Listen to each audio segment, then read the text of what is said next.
All right, history fans, welcome to another exciting lecture in the course. In our most recent lecture, we examined the impact of World War II here at home, on the home front, on the economy, the lives of minorities, and society. In this lecture, we're going to examine the war itself. We're going to talk about how America went from isolationism to ultimately becoming involved in World War II. And we'll conclude the lecture by talking about how at the end of World War II, America would recommit to an interventionist role around the globe, how the 20th century, in many ways, becomes the American century, the century that America will intervene around the globe, emerge as a major power.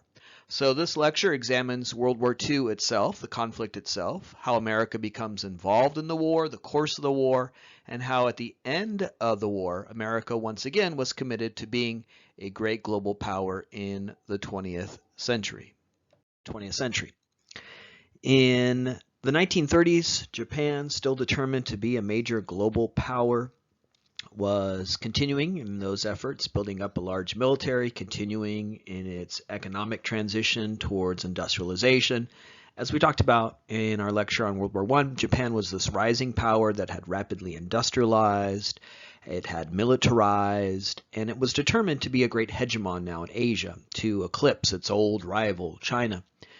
And so, in the 1930s, in that effort, Japan began to attack its neighbors throughout Asia. In the early 30s, it attacked a portion of northern China. In Manchuria, set up a puppet government known as Manchukuo. But in 1937, it launched a full-scale invasion of China. And so Japan wanted to be now the great hegemon in Asia. It had always been sort of second to the great power in this region, China, and now it was ready to demonstrate it was more powerful than China. And so in 1937, it launches an invasion of China, and this really sets in motion the Pacific theater, the Asian theater of World War II. As I talked about in our lecture on World War II on the home front, World War II would be fought in 3 different theaters, and the first of which, first part of the globe to erupt into World War II, was here in Asia, where Japan invaded China in 1937. In Europe, also, the war is beginning in the 1930s when Hitler comes to power and openly violates the Versailles Treaty, the treaty that ended World War I. In our lecture on World War I, we learned that the Versailles Treaty was an effort by France and Great Britain to punish crippled Germany. It involved Germany paying massive reparations to Great Britain and France. It involved a massive loss of territory, where Germany lost a huge amount of land, and they also had to radically downscale their military, their army and navy. Well, that led to despair, economic collapse in Germany in the 1920s, and into that came Adolf Hitler, who promised to restore the glory of the German nation. He comes in 1933 and openly violates the Versailles Treaty by putting Germans back to work, building up planes, tanks, and jeeps that he will soon unleash in an effort to attack nations throughout Europe. In 1936, he invaded and annexed the Rhineland, one of the territories that had been taken from Germany at the end of World War I, claiming that that's part of Germany, that the people there speak German, and so that it should be part of Germany. And the other European powers, hoping to avoid another disastrous war, concede to this and allow Hitler to annex the Rhineland. But by the late 30s, he's now attacking and seizing parts of Europe that were never part of Germany, where the people aren't ethnically German or speak German. He invades Austria, the Sudetenland, Czechoslovakia. Now, as we learned again in our lecture on World War I, all of those new nations created after World War I were imagined as ways to stop another war. They were efforts to grant to the people of Central Eastern Europe nationalism, a nation of their own. But the point I made in that lecture was that, well, when Hitler comes to power, he wants to regain that land that was taken from Germany, and these become literally the first theaters of the war in Europe. So rather than prevent a war, they actually became the very terrain where World War II would be fought. While all of this is happening around the globe in the 1930s, the United States remains committed to isolationism. So, in a recent lecture on World War I, in one of the questions we had on the exam, we noted that at the end of World War I, Americans would embrace isolationism. That after 2 decades of marching around the globe, fighting wars, taking colonies, beginning with the Spanish-American War and U.S.-Philippine War, after World War I, America would embrace isolationism, this idea that we don't need to worry about concerns around the globe, that we've got two big bitchin' oceans to protect us, that the problems of the world aren't our problems. Isolationism. And that prevailed in the 1920s because Americans were, as we talked about in the lecture on the 1920s, searching for meaning, looking inward. And then it continued, it deepened, it amplified in the 1930s because of the Great Depression. In the 1930s, Americans were facing this great economic disaster, and there was very little enthusiasm or support for marching around the globe, fighting wars of aggression, taking colonies. And so isolationism deepened in the 1930s amidst the Great Depression. And so while the world is going to war, while Japan is invading China, while Hitler has come to power, Americans remain committed to isolationism. In 1937, a public opinion poll taken in this country by the Gallup Corporation revealed that 94% of Americans supported isolationism as a foreign policy. Now, 1937, as we learned in the previous slide, is the year that Japan invades China. So by all intents and purposes, World War II has begun in 1937. In that same year, 94% of Americans supported isolationism. You can't get 94% of Americans to agree on anything. We're such an argumentative, captious lot, right? You know, something as obvious as the sky is blue. There's enough assholes to come along and say it's green just to be American, right? Just to be different, just to be argumentative. And yet, in 1937, 94% of Americans continue to support isolationism. So what had begun in the aftermath of World War I, driven by war fatigue, questioning of the efficacy of war, 1930s had become the dominant opinion of Americans, even as the world was going to war. By 1940, Hitler had successfully attacked most of Europe, and the only country in Europe that was still outside his dominion and occupation, Great Britain. And that's simply an accident of geography. Hitler had this strategy known as Blitzkrieg. That was the name for it. It translates from the German as lightning war, Blitzkrieg, where you quickly rush your troops on trains to the front, overwhelm your opponent, and force them into surrender. By 1940, France fell, and there are Nazi boots marching through the streets of Paris. Blitzkrieg was very effective on the continent of Europe, but it was not effective against Great Britain because of that accident of geography. Great Britain is an island nation, and you can't rush troops on trains across the English Channel. So 1940, most of Europe is under Nazi control, the one exception, Great Britain. In order to seize Great Britain, Hitler has to attack by sea or air, and this would lead to key battles in World War II, like the Battle of Britain, where the German Air Force, the Luftwaffe, was facing off against the Royal Air Force, the Air Force of Great Britain, as Hitler attempted to bomb and seize Great Britain by air and sea. The British were very adroit and skilled at stopping that, and ultimately Nazi boots would never march through the streets of London. But this meant that the only country really still able to prevent Nazi occupation was Great Britain. In the face of this, the Prime Minister of Great Britain, Winston Churchill, gave a speech where he called upon, quote, the New World. He doesn't say the United States explicitly. That's very clear what he meant by the New World. Must now respond. That America must finally shake off the slumber of isolationism and intervene to save Europe, because Europe is about to fall under Nazi control. Now, in 1940, Franklin Roosevelt is running for a third term. As I mentioned earlier in our lecture on the New Deal, Roosevelt's elected in 32 in a landslide, and ultimately he will be re-elected 3 times, in 36, 40, and 44. This is before we amended the Constitution, as we have today, where presidents can only serve 2 terms. Roosevelt always argued Steady leadership is vital in this time of crisis, first the Great Depression and later World War II.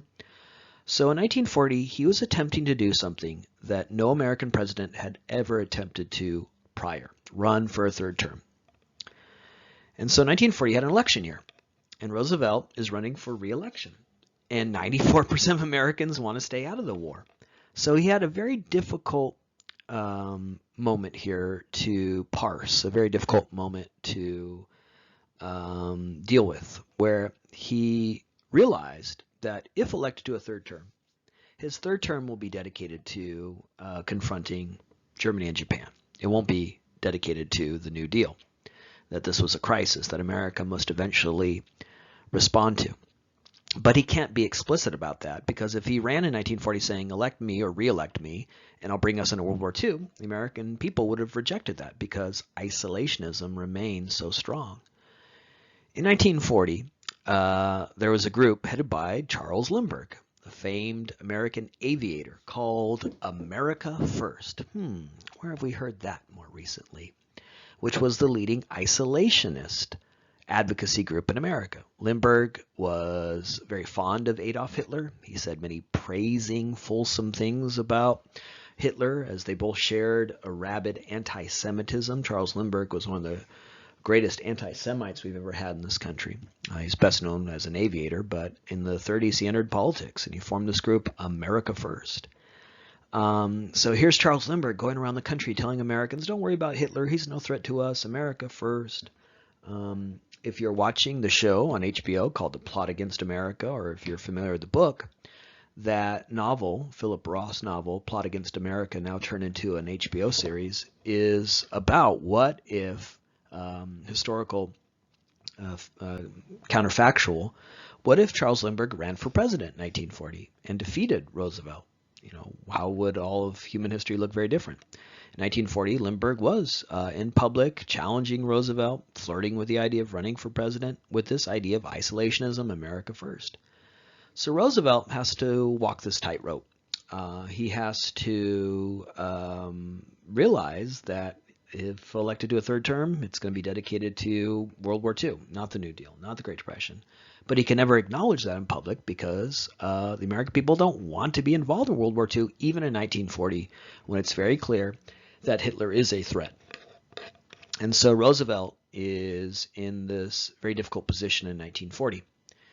He begins a series of very slow movements towards urging the American people to become involved in World War II. He says, we're going to be the arsenal of democracy, meaning we're going to respond to this threat, not by entering the war, not by mobilizing forces. Again, that's not a very popular opinion before Pearl Harbor, but by making an arsenal, planes, tanks, and jeeps that can help the nations being attacked by Germany and Japan, China, Great Britain. So this is the first step of urging America to see a responsibility to the nations around the world and slowly nudge America towards a more interventionist role by creating an arsenal. We're going to build things that are going to help these people. But note the phrase here. It's an arsenal of democracy. And that's very telling, because what FDR is saying here is that what we're going to help secure and protect is a common value, democracy. That what's at stake here is something larger, values, American values. So this phrase, the great arsenal of democracy, demonstrates how FDR is trying to parse this moment, where he's trying to gently urge Americans towards some sort of role in response to this crisis, and doing so in the name of collective values, where what we're fighting for is something beyond just the interest of Great Britain and China. It's for democracy itself. FDR is reelected in 1940, being the very first and only president to be elected to a third term. And with that now security that came with his reelection, the fact that he would now have 4 more years, he continued his efforts in a more aggressive way towards urging America to respond to the threats of Germany and Japan and shake off the slumber of isolationism. In 1941, Congress passes, and Roosevelt signs into law the Len Lease Act that allocated billions of dollars at the discretion of the president to be used to help any nation deemed in America's interests. So the Len Lease Act is a key moment because it really serves to end isolationism in the sense that now the United States is choosing sides and putting our resources, in this case financial resources, behind those sides.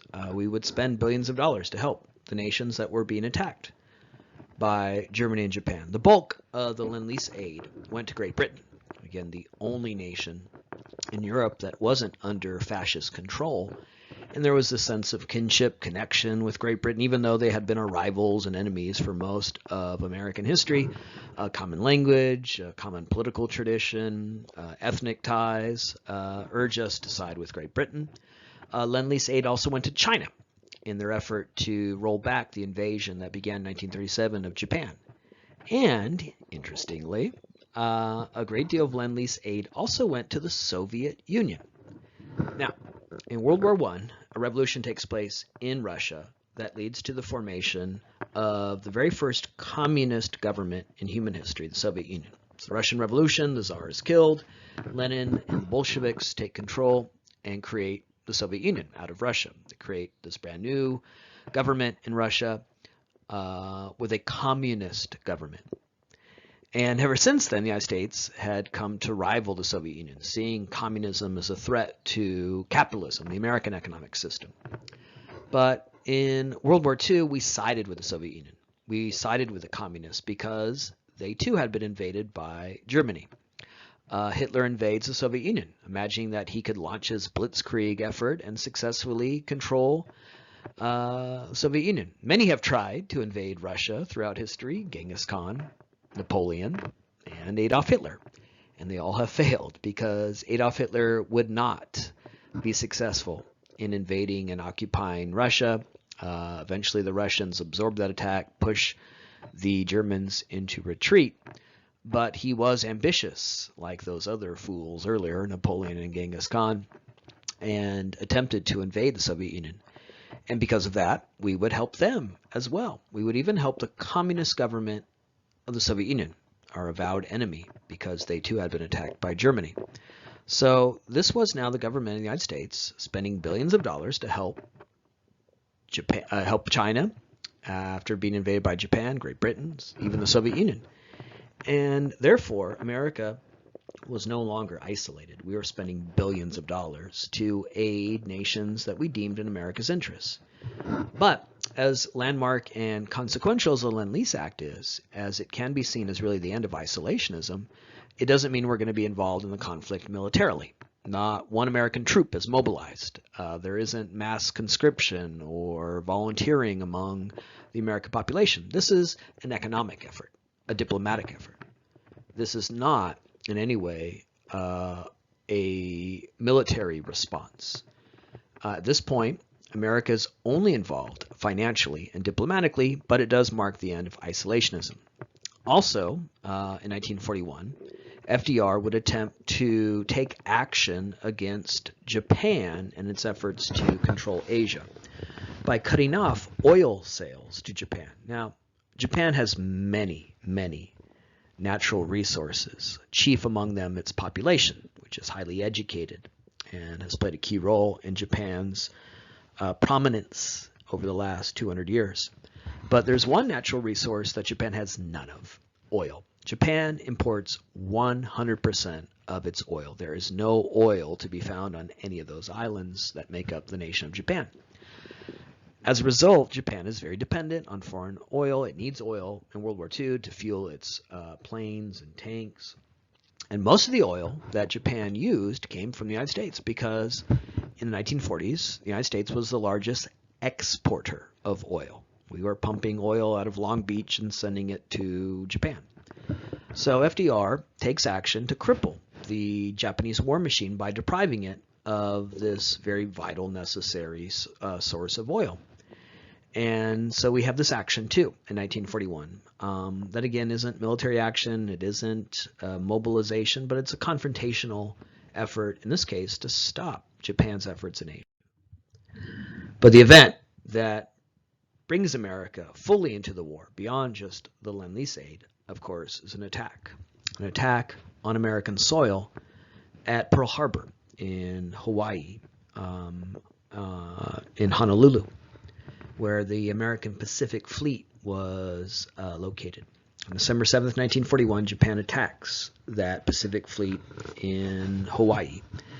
Now, we know, thanks to the benefit of hindsight, that this is the event that will end isolationism and discredit isolationism and lead to mass mobilization and the ethos of sacrifice and service. We're all in this together.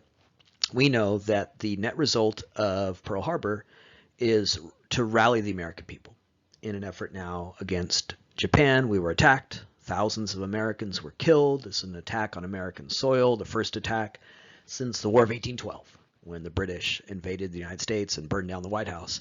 I think it's fair to say that in 1941, no one remembered the War of 1812, so this was in the imagination of Americans unprecedented, that our nation would be directly attacked in this way.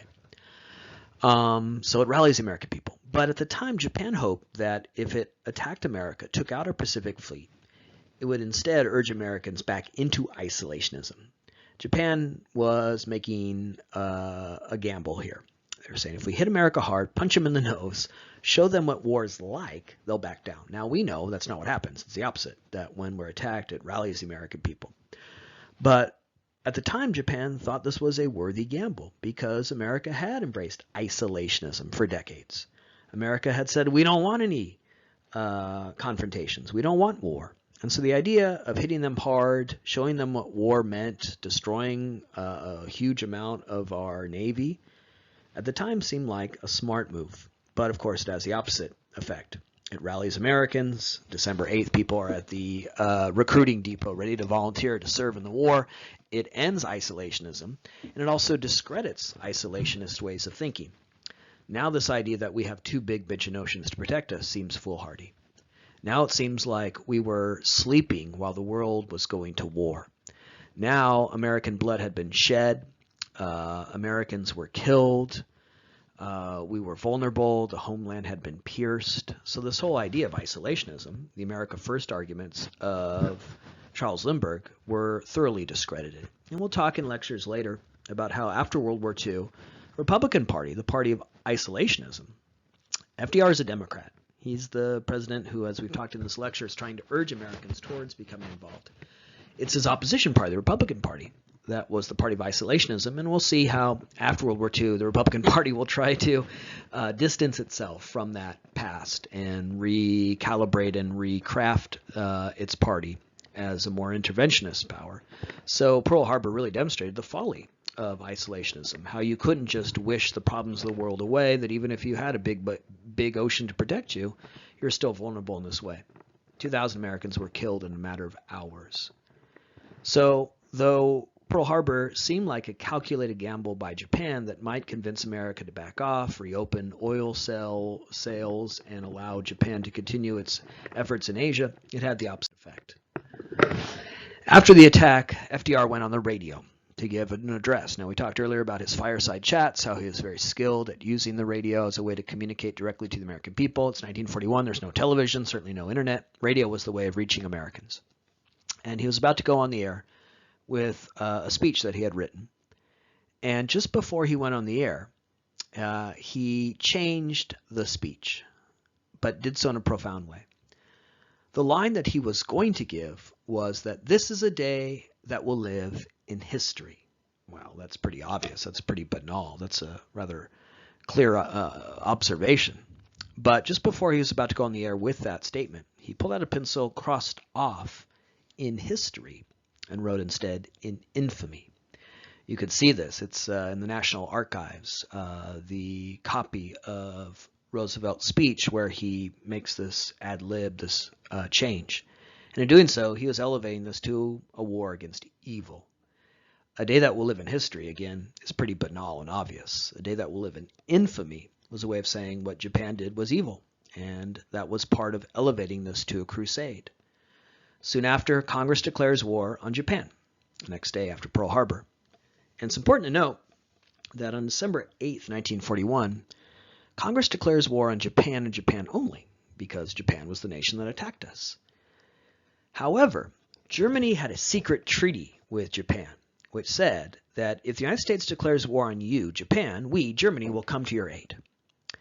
And for whatever reason, rattling around in the addled mind of that failed art student with one testicle and a short mustache, Adolf Hitler, he decided to honor this agreement. Now, Hitler wasn't exactly a guy who honored his agreements. He had previously agreed with the Soviet Union to not attack the Soviet Union, a non-aggression pact. And as we talked about on a previous slide here, he did invade the Soviet Union. So Hitler isn't exactly the type of guy to keep his word, but for whatever reason, he decided to honor this agreement.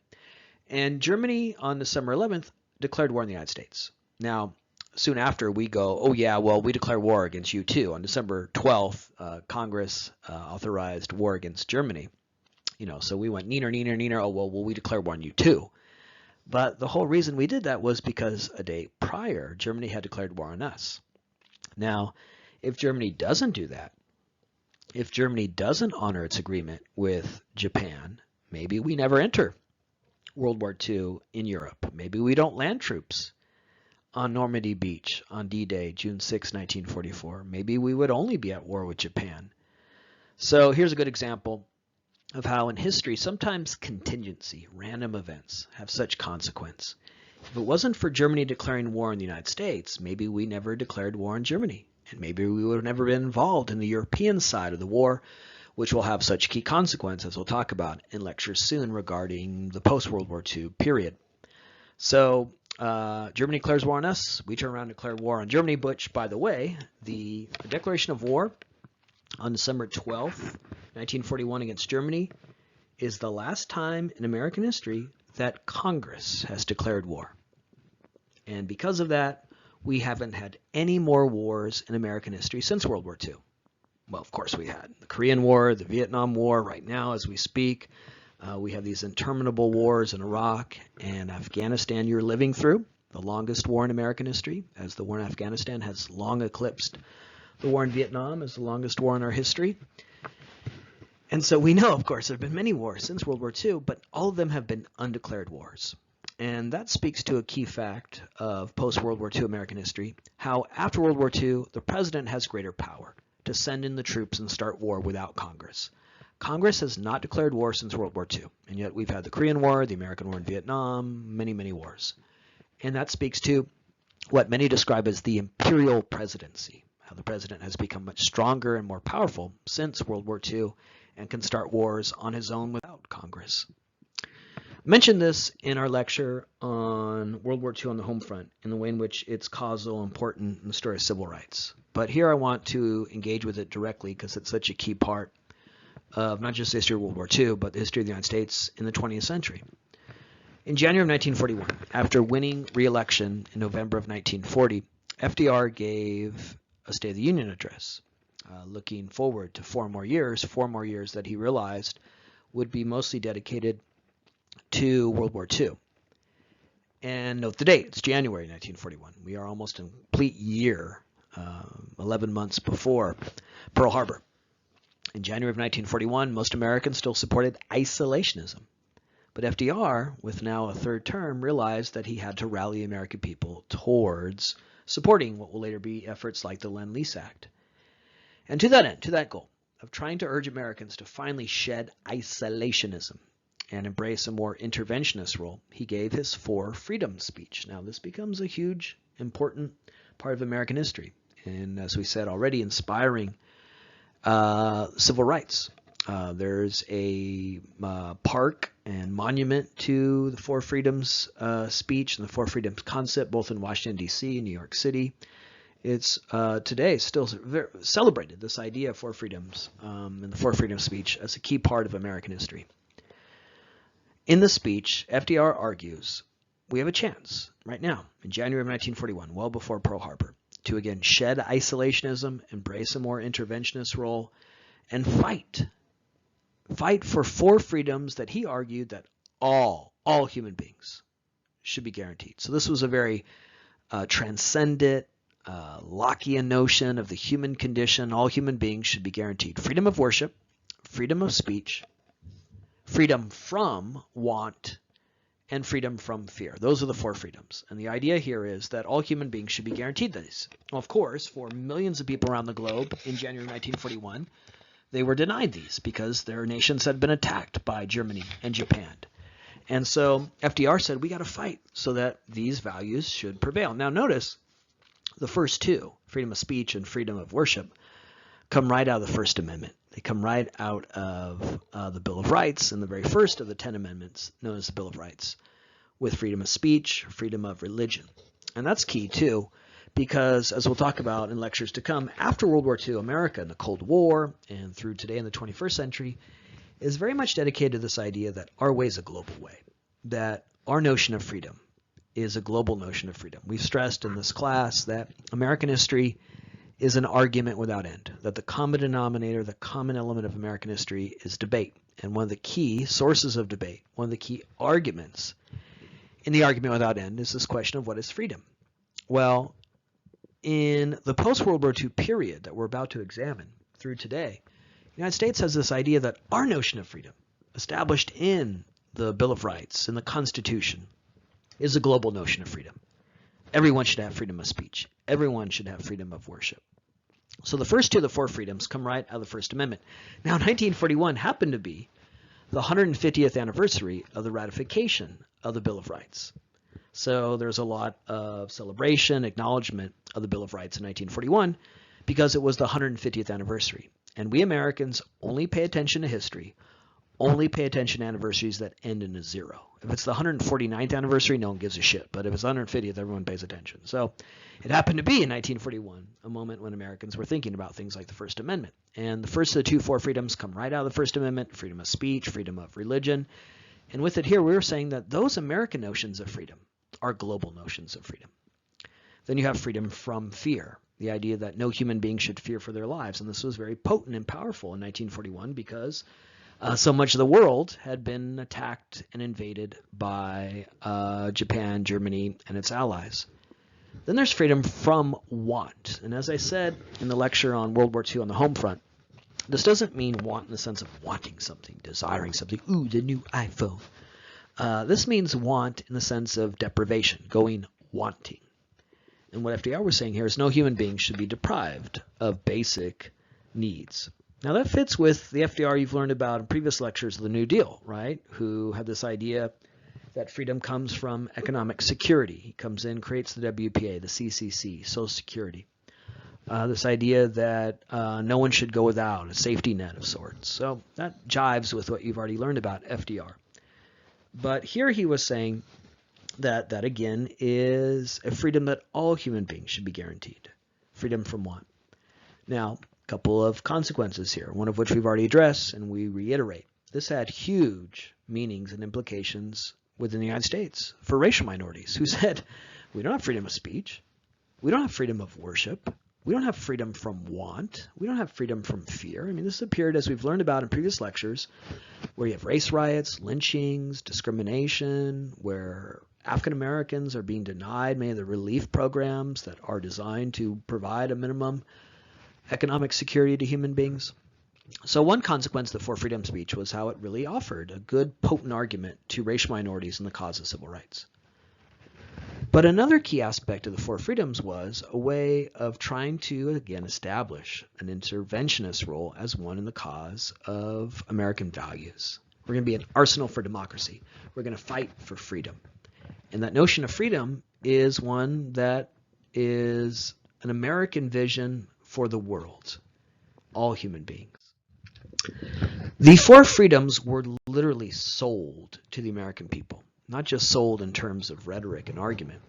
The acclaimed American painter, Norman Rockwell, a very famous painter of the early 20th century, who painted so many iconic covers for a popular magazine, the Saturday Evening Post, was tasked with producing four paintings, all of which corresponded to the Four Freedoms. And then those posters were sold during World War II as a way of generating revenue, like war bonds for the war effort. The image of freedom of speech was a man standing at a town hall giving his opinion. The image of freedom of worship was a man quiet contemplating God in a church. The image of freedom from fear painted by Rockwell was this image of a mother and father tucking their children into bed at night, confident that their children were safe. And the image of freedom from want is one I guarantee you've seen. You probably don't recognize it as, hey, that's what Norman Rockwell painted in World War II. You've probably seen it in different contexts. It is ubiquitous in America every Thanksgiving. It's an image of grandma putting a big old turkey on the table. So later this year, in Thanksgiving time, when you're watching TV and you see this little interstitial, Channel 7 wishes you a happy Thanksgiving, or some other commercial or something, I guarantee you'll see this image. It's so ubiquitous, and it represents freedom from want, bounty. What we often think of at Thanksgiving, a big meal where everyone has what they want. So the four freedoms were sold through these paintings made by Norman Rockwell. And also they were sold to the American people in a series of essays that were written for publications like Time and Life magazine. And so an American writer, pictured here in this slide, Carlos Bulasan, was hired to write the essay that would help explain the most ambiguous of the four freedoms, freedom from want. Again, freedom of speech, freedom of religion, those are pretty easy to understand. They come right out of the First Amendment. They come out of American traditions. Freedom from fear, also pretty obvious, right? No one should fear for their life. No one should fear that their country will be bombed or invaded. But what does it mean to be free from want? Well, Bulasan was hired to write an essay that would explain this. And he writes in this essay in a way that would really connect with Americans who had gone wanting, who had been deprived.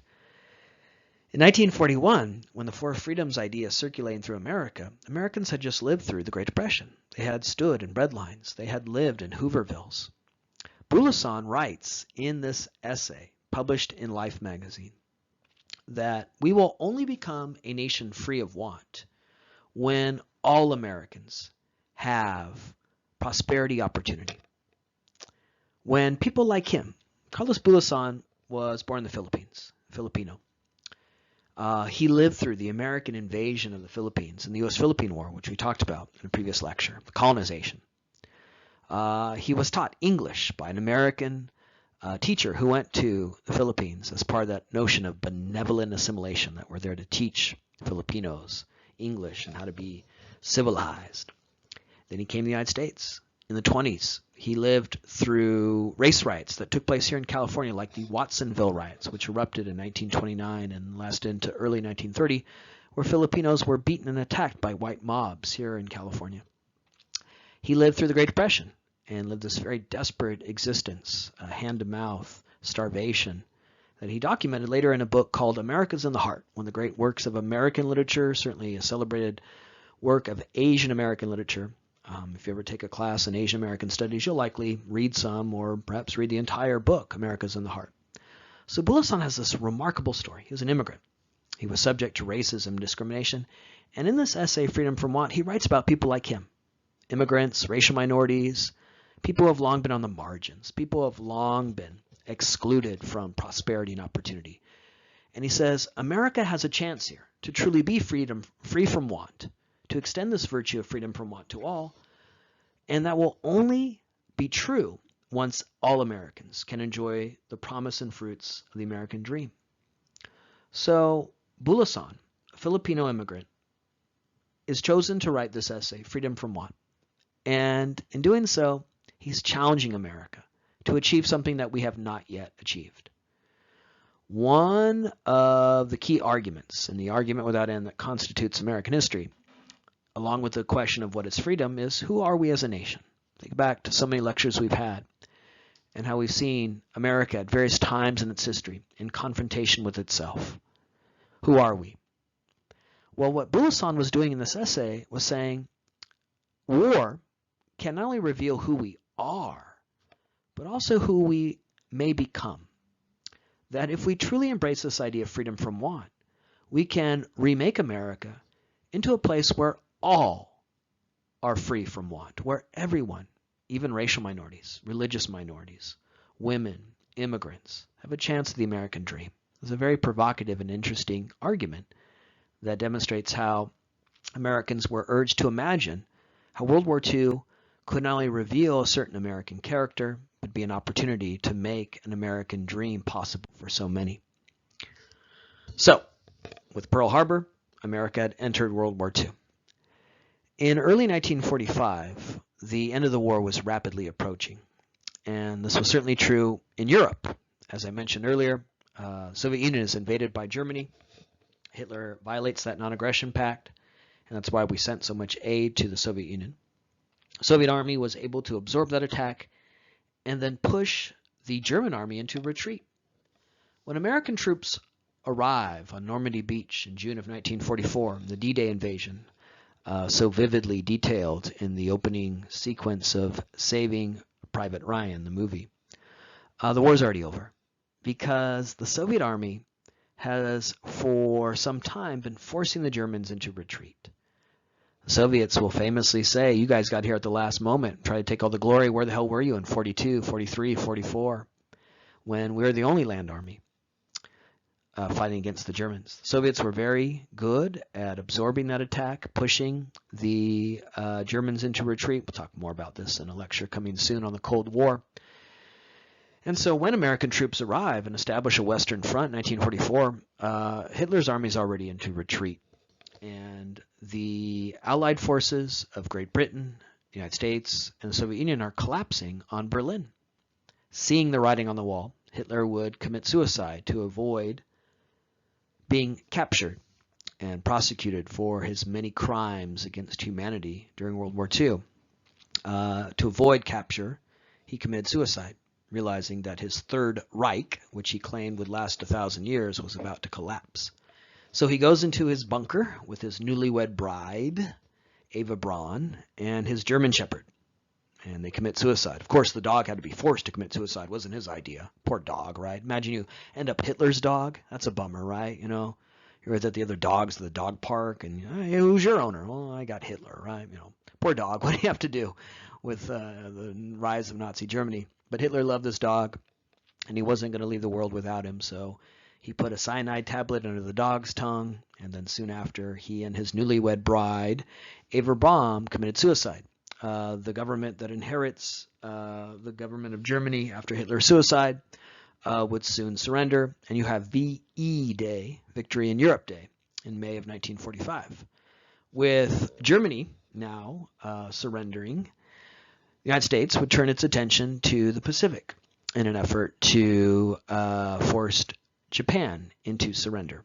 We employed a strategy in the Pacific known as island hopping, where we went island by island and tried to roll back the occupation and gains made by Japan early in the war.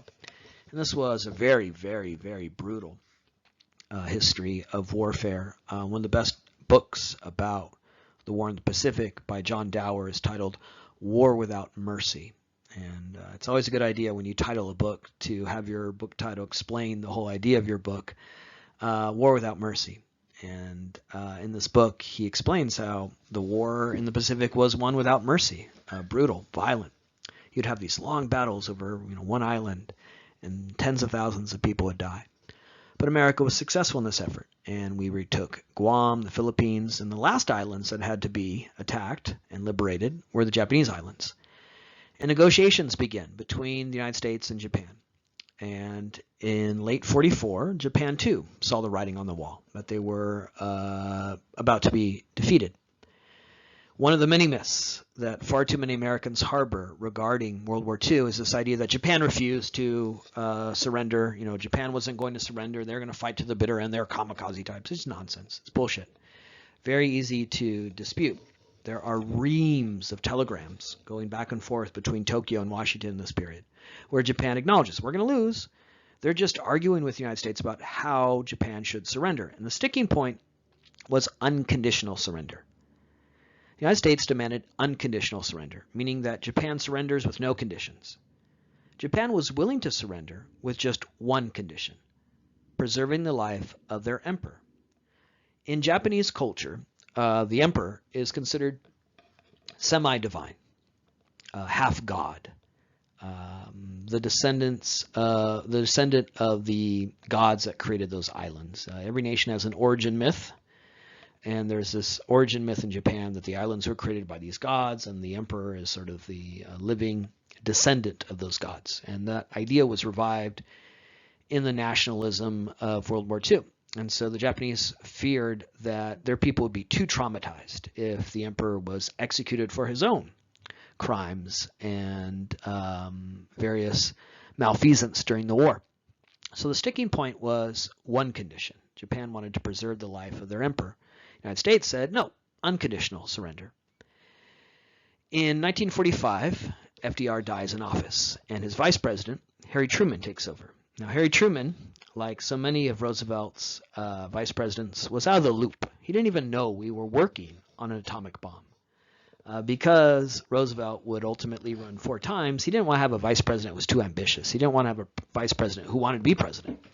So he kept his vice presidents in the dark, and Harry Truman, who was our last president to only have a high school diploma, he never graduated from college, was so out of the loop that he didn't even know we were working on an atomic bomb. So Roosevelt dies in office. That puts Truman in charge of the war. And in addition to having to preside over the latter stage of the war, he's also told, oh yeah, by the way, President Truman, we've been working on this bomb, and we're really eager to see what it could do. And so because Japan refused unconditional surrender, wanting only one condition, Truman, under the advice of his military advisors who were so eager to use this bomb, dropped an atomic bomb on August 6, 1945 on Hiroshima. And then 3 days later, another bomb was dropped on Nagasaki. Now, these 2 cities were chosen because they had yet to be heavily bombed during the war. We had bombed Tokyo and various other cities in Japan, but Hiroshima had largely been spared. And though that might have seemed at first good fortune, it would ultimately be its tragic fortune, because we didn't want to drop the atomic bomb on a city that had already been bombed, because then we wouldn't know, was the damage inflicted from the bomb itself or previous bombing rates. So let's pick a pristine target. And we dropped the bomb instead, therefore, on Hiroshima. And when the bomb hit the ground, tens of thousands of people were instantly vaporized, dead, gone. And then in the weeks and months and years that followed, the death toll would rise as people died from radiation poisoning, radiation burns, all sorts of after effects. You were probably better off dying when the bomb hit rather than survive and then die later in the excruciating experience of radiation poisoning. To this day, here we are in the 21st century, and these cities of Hiroshima and Nagasaki have unusually high cancer rates. In Japan, they have very low cancer rates because they eat what we're supposed to be eating: rice, vegetables, and fish, right? We Americans have high cancer rates because we eat bacon, pastrami, disaster burgers, right? And never exercise. But overall, Japan, very low cancer rates. The exception, Hiroshima and Nagasaki. And people, of course, speculate that those high cancer rates are due to the radiation that's still in the environment 70, almost 80 years later. So arguably, we're still killing people through cancer in these cities. World War II ends with the dropping of 2 atomic bombs. The first and hopefully last time nuclear warheads have ever been used. The only country to actually use a nuclear weapon, with all the fear and hysteria of Iran and North Korea, the United States. We're the only nation that's actually used them. And this means a new age for humanity had begun. An age where it is possible with a push of a button to vaporize an entire nation and soon an entire world. And that will play a factor in what I said at the very beginning of this lecture, how World War II will change American foreign policy in the 20th century. After World War I, America would retreat into isolationism, and it will take Pearl Harbor to eventually return us to an interventionist role. After World War II, America would recommit to being a dominant global power, an interventionist power. And that will lead to Cold War and what we see today, where America in the 21st century remains this global Goliath. So, unlike at the end of World War I, at the end of World War II, America was committed anew all over again to being this interventionist power. And you could see that in a number of ways. After World War II, the United States would eclipse Great Britain as the most powerful nation on earth. From 1763, with the end of the 7 Years' War, through 1945, the most powerful nation on earth wasn't the United States, it was Great Britain. But weakened by 2 world wars, World War I, World War II, Great Britain would decline in power, the United States would eclipse Great Britain, and that's symbolized by the fact that the US dollar, after World War II, would now be established as the global currency by which all other currencies are measured. Previously, that had been the British pound. So the British pound was replaced by the US dollar. The United States would establish a number of international institutions designed to remake a world that had been destroyed, decimated by two world wars in the first half of the 20th century. World Bank, International Monetary Fund. And though they are international in name, they are dominated by American banks. The real money behind the World Bank and the IMF, Chase, JP Morgan, American banks. And so America would play this crucial role after World War II in remaking the world and exerting its financial power around the globe. Here's another good example of how the end of World War II is so different than the end of World War I. How at the end of World War I we had isolationism, at the end of World War II we had interventionism. At the end of World War I, as we learned in a previous lecture, we created the League of Nations, which was this international body, the dream child of Woodrow Wilson. But the United States never joined it because America embraced isolationism. And the League of Nations ultimately failed. After World War II, rather than embrace isolationism, again, America was committed all over again, anew, to being a global dominant power. And that's symbolized by the fact that at the end of World War II, we helped create the United Nations, which would replace the failed League of Nations. And we not only joined it, we headquartered it right here in the United States, in New York City, where its headquarters remains to this day. Now, you hear a lot of people, particularly conservatives, criticize the United Nations as this malevolent force that makes us give up our sovereignty. It's nonsense. We are the most dominant nation in the United Nations. We, United States, control the United Nations. It's mostly done America's bidding around the globe. It's headquartered here in New York City. So rather than be this force for destroying American sovereignty, the United Nations has been mostly a force for America exerting its influence around the globe. The title of the second lecture, examining World War II, is World War II and the American Century. And that title comes from Henry Luce. Henry Luce was the publisher of Time magazine and Life magazine, two very influential periodicals read by most Americans in the mid-20th century. Doodaloo, doodaloo, doodaloo, go back with me to a bygone age where there were these things called magazines, and they were printed on paper. And once a week, a guy would put one in your mailbox and you'd read it. Well, in the 20th century, magazines, before the internet age of today, were the prevailing way a lot of Americans came to understand their nation and its role in the world, and Time and Life were the most influential of these. Henry Luce was the publisher of Time and Life magazine, and in 1943, in the pages of Time magazine, he advanced this idea that the 20th century is the American century, meaning this is the century where the United States emerges as the most powerful, influential nation on earth. It is the source of the title of this lecture because Luce turned out to be 100% correct. Yes, in the 20th century, America does eclipse Great Britain and Germany and France and emerge as the most powerful nation on earth, not just financially and militarily, but culturally, as the world watches Hollywood movies, wears Levi's, and drinks Coca-Cola. Luce turned out to be correct. Now, it took some cheek, some moxie in 1943 to declare the entire century ours when it wasn't even halfway over, but he turned out to be correct. What he was arguing in 1943 during the war, even before the war had ended, was that in the century, a century that 1943 wasn't even halfway over, is ours, meaning we're going to influence the global order. After World War II, America would commit anew to being a global interventionist power, making the 20th century the American century. And part of that is the fact that after World War II, the United States would emerge more powerful and soon locked in a rivalry with the other most powerful nation on earth, the second most powerful nation on earth, the other nation to emerge more powerful after World War II, the Soviet Union. And that will lead to the Cold War, which we'll talk about in earnest in detail in lectures to come. A 50-year rivalry after World War II, where the United States and the Soviet Union are locked in this rivalry.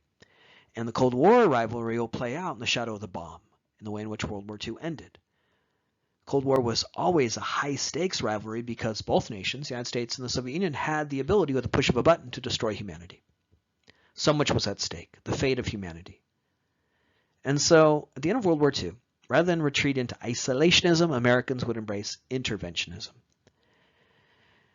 Partly due to the fact that it would be locked in this rivalry with another nation, a communist nation, the Soviet Union, that wanted to also influence the globe, and also because so much was at stake where new technology, nuclear war, made the very fate of humanity hang in the balance. So in this lecture, we've talked about how we go from isolationism to war, talked about how the war, once again, was this moment for rethinking America, part of that argument without end. Who are we as a nation? And the way World War II ends sets the stage for America resuming its commitment to being a dominant global power, setting the stage for things we'll talk a lot about in lectures to come, like that Cold War rivalry.